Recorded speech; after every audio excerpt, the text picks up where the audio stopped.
Parents adopt children for many different reasons, and there are many different types of adoptions to choose from. Some choose domestic adoptions, while others choose international. Here's one family's adoption story.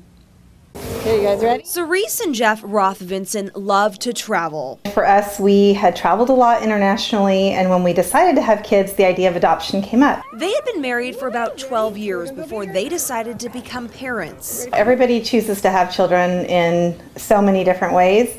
For Cerise and Jeff, they chose to adopt internationally. At 6 months old, they adopted their daughter Oriana from Vietnam. She's 5 now. At 9 months old, they adopted their son Tumiso from Ethiopia. He's almost a year. You have to think, what cultures are you going to then incorporate into your family? That's a really important aspect, and where do we see ourselves going back to? Not to mention, not all countries allow international adoption. They also had to consider the age of the child they'd be able to adopt and an adoption timeline, how long it would take to bring their child home.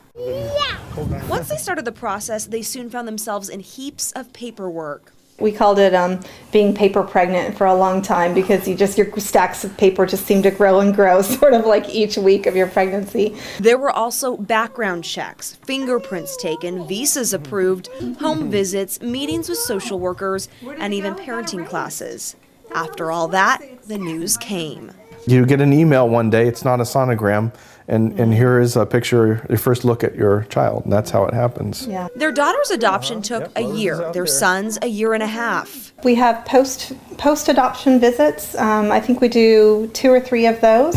They're usually completed within a year, and at that point you're done. However, the real work starts once you bring your child home, and it becomes time to parent. As they get older, there will be questions.